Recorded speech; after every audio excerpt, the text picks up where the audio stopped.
이 시간 주신 하나님의 말씀은 우리가 받을 수 있는 말씀 중에 아주 가장 강력한 그러한 말씀이기도 합니다. 우리가 지난주까지 받은 항상 기뻐하라, 쉬지 말고 기도하라, 범사에 감사하라. 이것이 그리스도 예수 안에서 너희를 향하신 하나님의 뜻이다. 이것도 우리가 참 아주 하나님의 말씀 가운데 명시적으로 이렇게 선포된 아주 강력한, 우리가 거절할 수 없는 그런 말씀인데, 오늘 주신 말씀은 그보다 어쩌면 더 강도가 강한 그런 것으로 말씀해 주십니다. 왜냐하면 두 가지 명령이 다 중요한데 그 방향이 좀 다른 것입니다. 항상 기뻐하고 쉬지 말고 기도하며 범사에 감사하는 것은 내 개인의 신앙을 세워가는, 그러한 내 삶을 하나님 앞에 세워가는, 그래서 행복하고 능력 있는 삶이라면, 오늘 주신 말씀은 더불어 함께 우리의 삶의 영역을 확장시켜가는 그러한 더 큰 하나님의 비전이 있기 때문에 명령의 강도가 더 세어지고, 어쩌면 우리의 일생에 정말 하나님의 주신 은혜로 건강한 신앙을 가지고 산다면 그 힘과 능력 가지고 어떻게 우리 일생의 삶의 자취를 남겨갈 것인가. 그래서 오늘 주신 말씀은 그 명령에 더 강력하게 해 주시는 것입니다. 어쩌면 사도 바울은 이제 죽음의 그 때를 마음으로 이제 감지하면서 자기 아들과 같은 디모데, 그리고 나의 이 사역이 계승되기를 원하는, 어쩌면 디모데뿐만 아니라 동일한 믿음의 자취를 따르는 자신과 같은 그러한 믿음의 사람이 세워지기를 간절히 소원하는 마음으로 이 마지막 유언처럼 오늘 말씀을 기록하고 있습니다. 어쩌면 기록된 마지막 유언의 말씀, 그 중에 마지막 당부의 말씀이 오늘 읽은 1절에서 8절의 말씀이고, 나머지 부분들은 어쩌면 사사로운 개인적인 그러한 부탁이기도 합니다.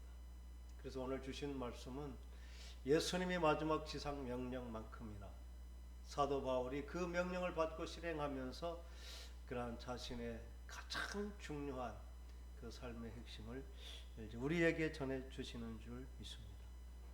오늘 1절 말씀, 하나님 앞, 우리가 만날 그 영원한 하나님 앞에, 그리고 살아있는 자와 죽은 자를 심판하실 그리스도 예수 앞에서, 아마 사도 바울은 그때만 해도 살아있는 자, 이러한 사람들은 지금 정말 이 땅에 살면서 복음의 증인으로 살다가 주님이 재림하시면 그는 살아 있어서 주님을 볼 수도 있다는 그러한 기대도 들어 있습니다.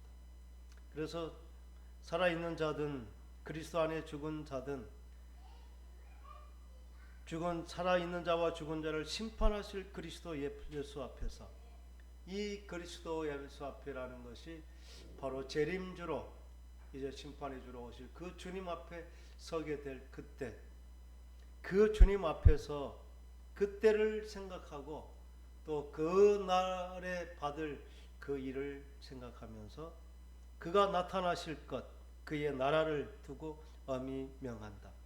이 그가 나타나심이 이제 재림주로 심판주로 오신 그 예수님의 재림 그때에 그의 나라를, 이제 약속하신 하나님의 영원한 천국을 누릴 그러한 자격을 얻은 자 된 그러한 것을 염두에 두면서 아마 우리가 최종적으로 서게 될 그 자리, 우리의 인생의 종말이 어떻게 될 것인지를 그렇게 말하면서, 그렇게 우리의 마지막을 책임지실 그 주님 앞에 내가 엄하게 명한다. 이렇게 사도 바울은 하나님 앞, 그리고 살아있는 자와 죽은 자를 심판하실 그 그리스도 앞에서 그가 주실 하나님의 영원한 나라의 언약을 기억하면서 너에게 엄히 명한다. 그 명령의 내용은 우리가 함께 읽어보겠습니다. 2절 말씀, 너는 말씀을 전파하라. 때를 얻든지 못 얻든지 항상 힘쓰라. 범사에 오래 참음과 가르침으로 경책하며 경계하며 권하라.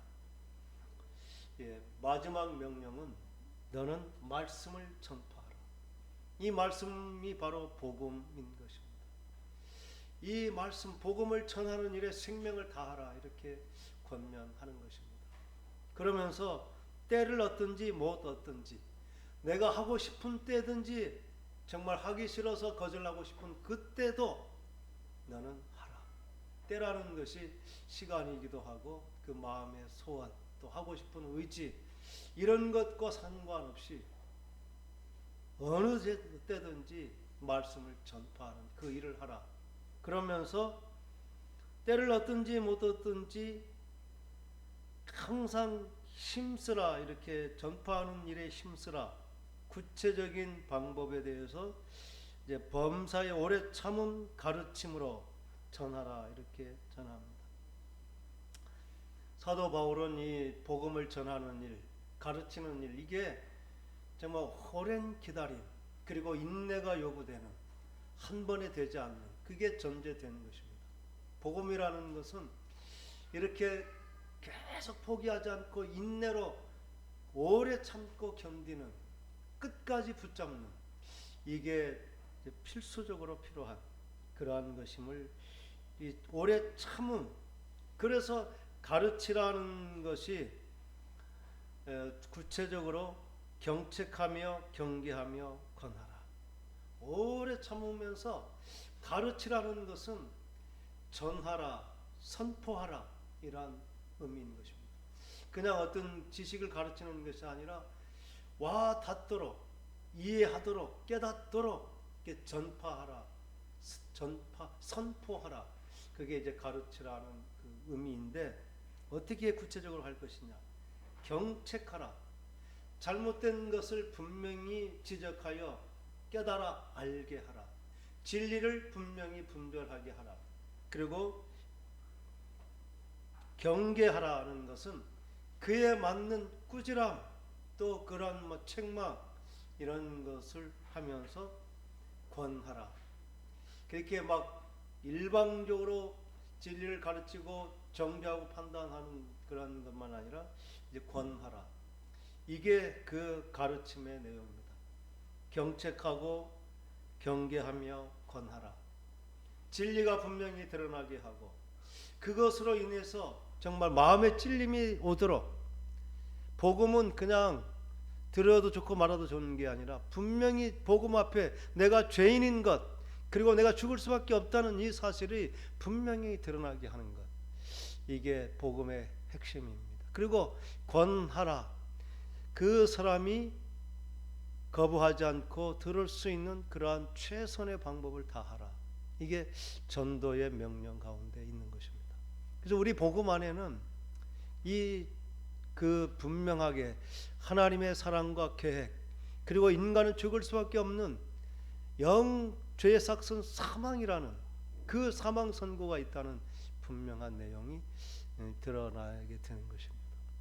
그래서 이것은 이제 그 부분들을 분명하게 이렇게 하는 것인데 사형리나 또 전도 폭발이나 어떠한 형태든지 우리가 한 줄 복음도 있습니다. 그 복음의 내용은 하나님의 사랑, 예수 그리스도의 대속의 은혜, 죽을 수밖에 없는 우리의 죄인임을 고백하는 것. 이 내용이 바로 우리가 경책하고 경계하고 권해야 될 내용의 핵심이 바로 그 세 가지입니다. 하나님의 사랑, 또 예수 그리스도의 대속의 은혜, 내가 죄인임 스스로 구원할 수 없음. 그래서 오직 예수 그리스도만이 나의 구원자요 나의 죄를 대속해 주신 유일한 생명의 길이라는 사실. 이게 논리적으로 또 설득해서 되는 부분이 결코 아닙니다. 아무리 똑똑한 사람도 이것을 그냥 지식을 배우듯이 상식으로 이해할 수 있는 부분이 아닙니다. 그래서 우리가 인내해야 되고 이것을 끝까지 우리가 기도하면서 하나님의 역사하심을 이제 기대하는 것. 성령으로 아니하고는 예수를 주라 시인할 수 없다는 그 부분이 바로 어떤 인간의 지식이나 깨달음 설득으로 되는 것이 아니고, 이 복음을 받아들일 수 있는 것은 성경은 가난한 마음, 그리고 겸손한 마음, 그리고 자연 만물을 통해서 정말 하나님의 보여주신 것을 진심으로 깨닫는 사람은 이것을 받게 된다고 하는 것입니다. 그 어리석고 미련한 사람만이 이것을 받는 것이 아니라 정말 지혜롭고 진리의 그러한 진실한 사람은 학문을 통해서도 이러한 진리를 깨닫는 것입니다.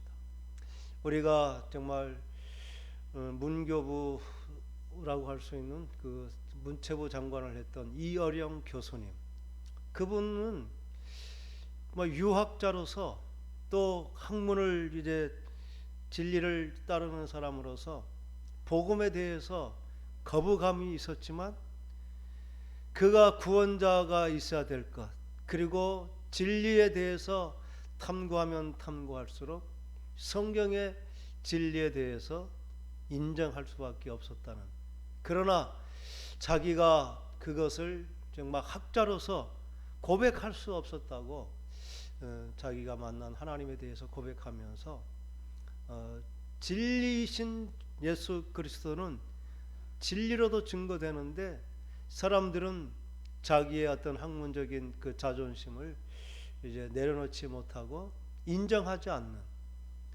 이렇게 구원자가 있어야만이 세상이 구원할 수 있지 다른 방법으로는 구원할 수 없다는 사실, 그리고 과학자들도 창조가 그렇게 하지 않고는 이런 질서와 이러한 체계가 잡힐 수 없다는 것을 자기들의 과학적인 어떤 해석으로는 불가능함을 인정하면서도 그 겸손하지 못하는, 그 정말 자신이 그 권위를 내려놓지 못하는 그것 때문에 이제 좀 예수를 받지 못하는 것이지, 우리가 복음이 비진리이기 때문에 정말 하나님의 은혜가 필요한 그러한 부분은 아니라는 것입니다. 그래도 우리가 진리이기 때문에 진리로 받아들이는 사람보다 겸손할 때 하나님께서 믿음을 주시고 또 받아들일 수 있는 그러한 구원의 길을 주시는 것. 그래서 우리는 내가 꼭 설득시켜야 되고 내가 이해시켜야 된다는 부담은 갖지 않아도 되는 것입니다. 우리가 가진 진리, 우리가 할 수 있는 최선의 그러한 수고, 또 순종, 이런 것을 통해서 하나님은 구원하시는데, 제가 지금 하다가 우리 교회하고 잘 방향이 맞지 않는 것 같아서 이게 목회자 인터콥에서 하는 목회자 비전 스쿨을 지금 이제 가지 못하고 있는데, 그들은 오지에 가서 정말 복음이 전하지도 않는 곳에, 말도 통하지 않는 곳에 가서 오로지 예수 복음만을 전합니다. 그런데 그곳에 언어가 되고 대화가 되는 사람들의 말을 통해서 듣는 것보다 오히려 한국말로 복음을 전하는데도 불구하고 하나님께서 예비된 사람들을 만나게 하고 또 복음을 이해하게 되고, 이러한 일들이 일어나는 것, 그게 하나님의 역사하심인 것입니다. 우리도 복음을 전할 때 내가 모든 것을 진리를 그냥 그 하나도 토시도 빠지지 않고 다 전했다고 되는 것은 결코 아닙니다. 그래서 그런 것에 부담은 가질 필요가 없고, 우리가 담대하게 정말 순종하는, 그렇게 해서 전하는 것, 이게 중요한 것입니다. 그런데 그게 잘 되지 않는 이유는 이제 때가 이르는 말세가 돼가면 사람들은 이 바른 교훈, 이런 것이 또 사람들에게 잘 받아들이지 않는다는 것입니다. 왜냐하면 자기들의 양심을 찔리고 또 그게 자기들이 생각하는 것과 맞지 않기 때문이죠. 세상과는 다른 가치관을 사는 것이 복음이기 때문에, 그래서 바른 교훈을 받지 아니하려고 자기의 듣고자 하는 것만, 귀가 가렵다는 것은 마치 가려운 데를 긁어주는 것처럼 시원한 자기의 마음에 맞는 것만 찾는 그러한 때가 되고, 이제 자기 사욕을 따르는 스승을 많이 두는 시대. 이게 지금 말세의 그러한 현상입니다. 그래서 복음이 증거되는 것보다 듣기 좋고 또 재미있고 유익한 이러한 것들에 더 따르게 되고, 또 세상이 추구하는 그러한 것을 이제 추구하는 진리를 더 따르는 것입니다. 또 그들의 귀를 진리에서 돌이켜 허탄한 이야기를 따르게 될 것이다. 이 부분 가운데 지금 굉장한 도전이, 지금 제주도 안에서도 지금 신천지가 전에는 이제 암암리에 거의 자기의 정체를 드러나지 않으면서 했는데, 이제는 신천지라고 말하면서 이제 담대하게 복음을 전합니다. 근데 그들의 말을 들으면은 우리가 쉽게 구분하지 못한다는 것입니다. 그분들은 너무나 굉장히 우리가 생각할 수 없는 정말 대학 이상의 수준의 그러한 교육을 철저하게 받았기 때문에 우리가 대화로서 그 사람들과 잘 이기지 못합니다. 철저하게 세뇌되었고, 이 허탄한 이야기를 따르란다. 이게 그냥 아무런 근거도 없이 그냥 쓸데없는 얘기가 아니라 사람들이 유혹하고 빠질 수 있는 그러한 근거가 있고 깊이가 있는 그러한 이야기들이기 때문인 것입니다. 초대 교회에서도 이게 철학과 이제 결부되어 있고 어떤 영적인 지식과 경험과 결부되어 있어서 정말 복음이 온전하지 않은 사람은 그게 신령한 것 같고 뭔가 있는 것 같은 그러한 것을 주기 때문에 여기에 쉽게 빠집니다. 지금 이 신천지도 처음에 탁 벗어나지 못하고 뭔가 맞는 것 같아 이렇게 하고 듣기 시작하면 대부분의 사람들은 분별하지 못하는, 그래서 지금 신천지가 어마어마하게 성장하는 모습을 보게 됩니다. 그런 것이 이제 말세에 또 이제 나타나게 된 그러한 이제 현상들인데, 이러한 것은 아마 우리에게 더 큰 도전이 되는 것입니다. 우리도 더 담대하게, 더 적극적인, 우리가 싸워야 될 싸움을 우리는 그냥 나 자신을 지키는 것으로 지금 제한하는, 그래서 하나님이 부르신 군대가 하나님의 사명을 감당하지 못한, 우리는 가서 공격하여 점령해야 될 사명을 받은데 자기 진지를 지키기에도 급급하는 모습, 이게 지금 축소된 그 교회의 모습입니다. 그 이유가 이제 분명하게 드러날 것인데, 그게 우리가 복음과 그 기독교인 사랑과 섬김의 내용이 힘을 조화를 이루지 못하기 때문입니다. 이제 나중에 그 말씀을 좀 더 나누겠습니다. 그러나 5절, 너는 모든 일에 신중하고 또 섣불리 판단하지 말고 고난을 받으면서 전도자의 일을 하고 내 직무를 다하라. 이게 마지막에 우리가 취해야 될 신중하다. 그냥 너무 조급하게 또 그것을 분명하게 가려내지 못하는 그러한 일을 하지 말고 아주 신중하고 그 분별을 분명히 가지면서, 또 우리는 이 고난, 예수 믿는 것 때문에 받는 어떤 손해나 또 두려움이나 또 세상에서 소외됨, 또 세상의 멸시를 받음, 이러한 것들을 당연한 것으로 고난을 받는 것이 복음 전도자들이 어쩌면 당연히 받을 일이라 사도 바울은 그렇게 말합니다. 그래서 복음 때문에 손해를 보고 어려움을 당하고 또 사람들에게 미움을 받는 것은 너무나 당연한 것이다. 우리는 그렇게 전제를 가져야 되면서 전도자의 일을 다하고 또 직무를 다하라. 직무라고 하는 것은 특별히 주어진 자기의 어떤 그 직분의 책임을 다하라, 이렇게 말하고 있습니다. 전도하는 일, 그리고 그 직무를 다하는 것, 고난을 기쁨으로 받는 것, 이게 마지막 때 우리가 해야 될 일인데, 사도 바울은 이것을 이제 자신의 마치 마지막 유언처럼 이렇게 하는데, 전제와 같이 내가 벌써 부어졌다.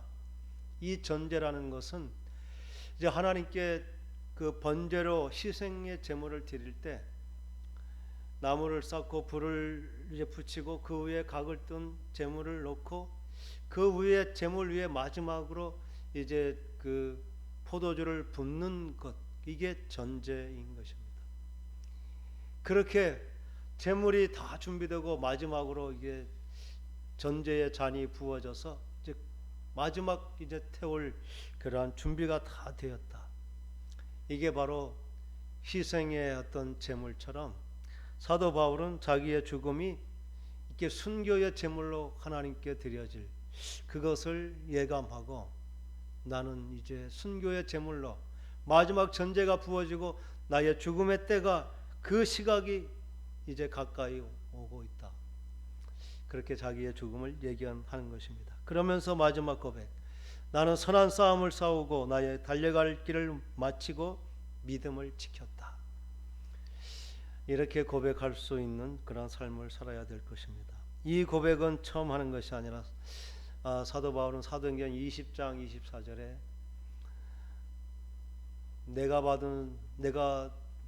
내가 달려갈 길과 내가 받은 사명, 곧 하나님의 복음을 증언하는 일을 마치려 하면은 나의 생명을 조금도 귀한 것으로 여기지 아니하였다. 사도 바울은 당신이 지금 예루살렘에 가면 자기를 결박하고 죽일 그러한 일이 예비되어 있다고 많은 성령의 감동에 의해서 말할 때, 나는 죽을 것도 이미 각오했다. 그러면서 자기의 각오를 그 복음 증언하는 일을 마치는 그 사명을 다할 때까지는 자기의 생명을 조금도 귀한 것으로 여기지 않아야 하겠다. 그렇게 복음의 증인으로 끝까지 달려가서 이제 그 선한 싸움을 다 싸우고 달려갈 길을 마친 그때 이제 그 시간이 다 되고 있다고 고백을 하는 것입니다. 이 사도 바울의 이 고백, 그리고 우리가 너무나 잘 아는 갈라디아서 2장 20절의 고백, 내가 그리스도와 함께 십자가에 못 박혔나니. 다 같이 한번 해봅시다. 내가 그리스도와 함께 십자가에 못 박혔나니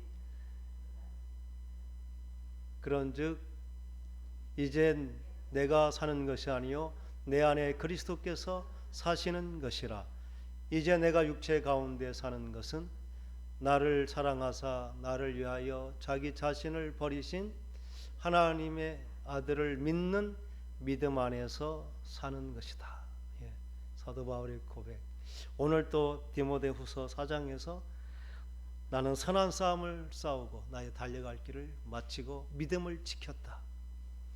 이렇게 사도 바울은 자신의 그 정말 복음을 향한 그 마음이 변치 않는 사명의 생명을 다한 삶을 끝까지 달려갔다.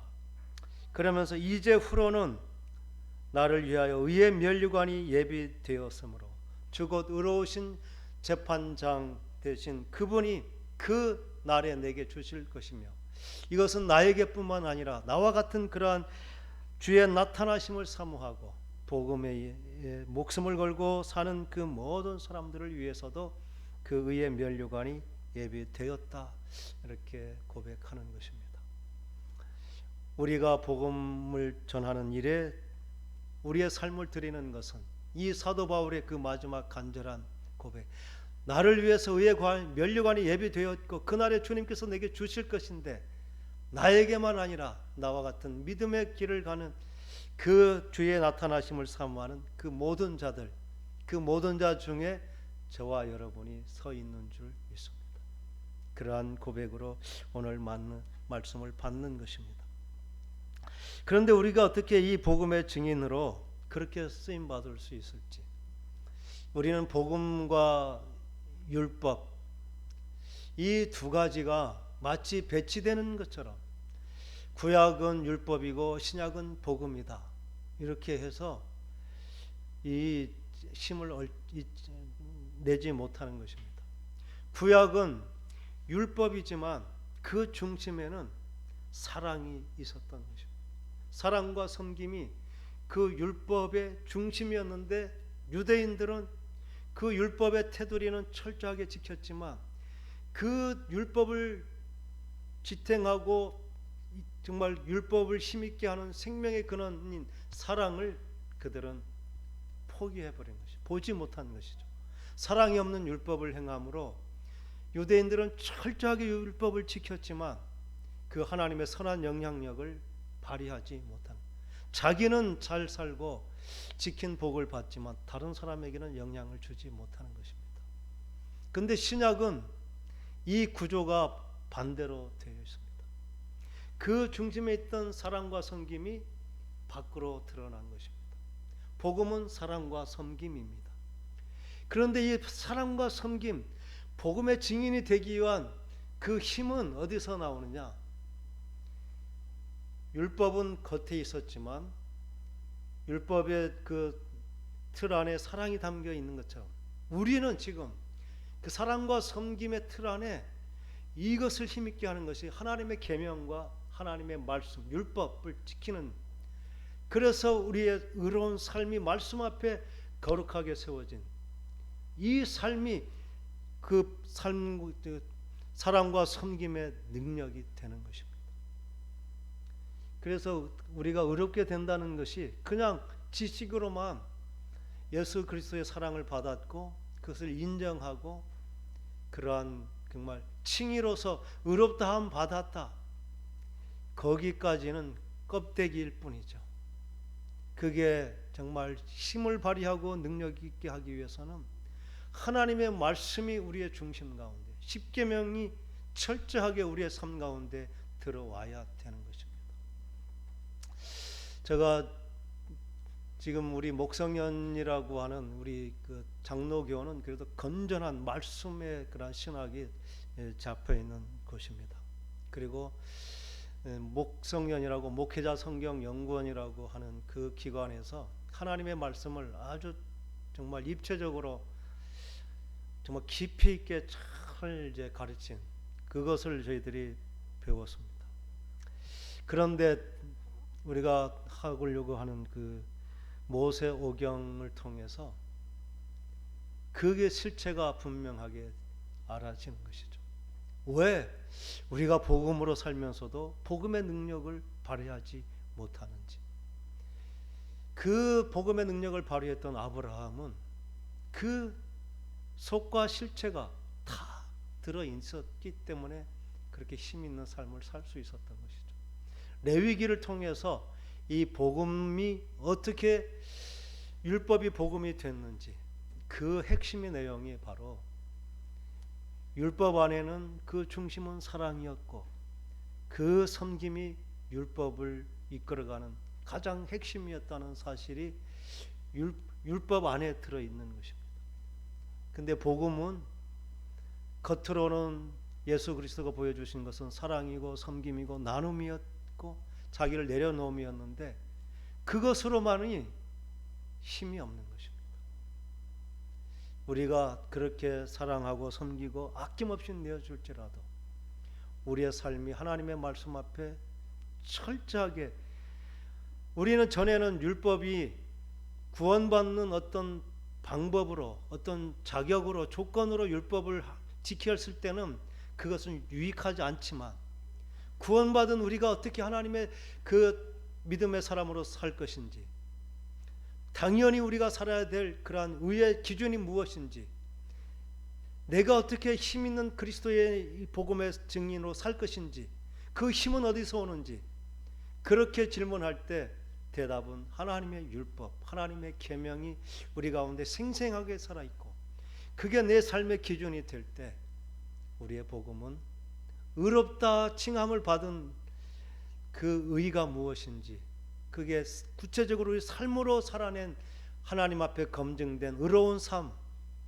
그 삶을 살 때 그게 바로 겉으로는 섬김과 사랑이지만 그 안에 율법이 중심에 채워진 생명력 있는 복음의 증인으로 살게 되는 것입니다.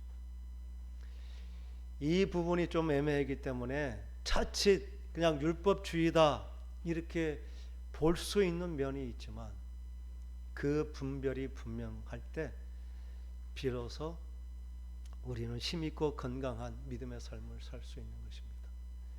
그래서 모세오경이라는 것이 그 복음의 핵심을 채우는, 전에 구약에는 율법을 지킴으로 마치 의롭고 자격 있는 자처럼 여겨서 이스라엘 백성들은 자기 의를 드러나는 방법으로 율법을 지켰기 때문에 그들은 그 율법의 은혜를 입지 못했지만 우리는 그렇게 율법을 지키는 것이 아닙니다. 하나님의 자녀가 되었고 거룩한 백성이 되었으니 거룩한 백성에 맞는 삶의 방법, 삶의 기준, 그것으로 우리는 율법을 자연히 원하게 되고 그렇게 살아낼 수 있는 힘과 능력을 얻게 된, 그게 성화된 모습이고, 구체적으로 정말 하나님의 쓰임받는 일꾼은 그러한 삶이 훈련된 사람이지 껍데기만 있는, 겉으로 섬김과 사랑, 구제, 헌신, 이것만으로는 실제적인 그런 영적인 힘을 발휘하지 못한다는 것입니다. 그래서 사도 바울은 아까 오래 참음을 가르치면서 경책하고 경계하고 권하라, 이게 그 말씀으로 분명하게 새겨지고 그렇게 훈련되고 그렇게 준비되게 하라, 이런 의미가 그 안에 들어있는 것입니다. 우리는 모두가 동일한 고백을 할 수 있습니다. 나는 예수 그리스도를 위해서 정말 사도 바울처럼 내가 받은 사명 다하기까지 내 생명을 아끼지 않겠습니다. 동일한 고백을 해도 그 고백의 능력이 있는 것은 내가 얼마나 하나님 앞에 말씀대로 철저하게 내 자신이 준비되고 훈련되고 그렇게 하나님이 기뻐하는 하나님의 사람으로 세워지는 훈련을 하는지, 그 여하에 따라서 그 고백의 그 강도, 고백의 그 영향력이 나타나는 것입니다. 쉽지 않죠. 믿으면 다 될 것 같은데. 그런데 그렇게 가지 않고는 사실은 하나님 앞에 가서 우리의 상급 자랑은 아무것도 없는 것입니다. 하나님께서 고된 훈련을 시키시는 것은 그것만이 가장 가치 있고 또 그렇게 해서 얻는 것이 있지, 그냥 훈련도 없이 고통도 없이 그냥 복음만 듣고 그렇게 하면 구원파의 믿음이 되어버리는 것이죠. 결국은 약속대로 천국은 갈 것 같아요. 그런데 부끄러운 구원이 될 것입니다. 불로 연단할 것이다. 그냥 지푸라기는 다 타버리고 금만 남을 것이다. 그 금이 바로 하나님의 말씀으로 훈련되고 연단된 우리의 삶을 통해 드러난 의, 그게 바로 복음의 핵심인 것입니다. 그런 것을 기대하면서 우리는 다른 사람들보다 복음적이지만 어쩌면 유대인들보다 더 철저하게 하나님의 말씀 한 구절 한 구절을 소중하게 여기고 거기에 생명을 다하고 지켜가는 이 거룩이 우리에게 필요한 것이고, 그렇게 살아날 때 하나님은 우리 한마디에도 역사하시고 우리의 기도 한마디가 죽은 사람을 살리는 그러한 영향력을 발휘하게 될 것입니다. 그래서 우리의 복음을 듣는 사람들이 마음이 움직여지는 것은 우리의 그 훈련된 삶의 능력만큼 하나님은 역사하실 것입니다.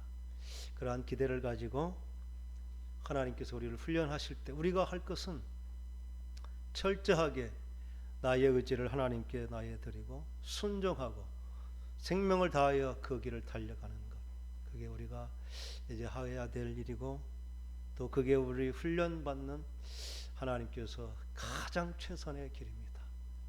행복한 우리 교회가 이렇게 말뿐이 아닌 형식만 있지 아니하고 알찬 내용으로 채워진, 그렇게 복음으로 세워지는, 그래서 사도 바울이 마지막 그 고백이 그 깊이만큼 우리도 그러한 고백으로 또 다른 믿음의 사람을 세워가는 저와 여러분 될 수 있기를 간절히 축원합니다.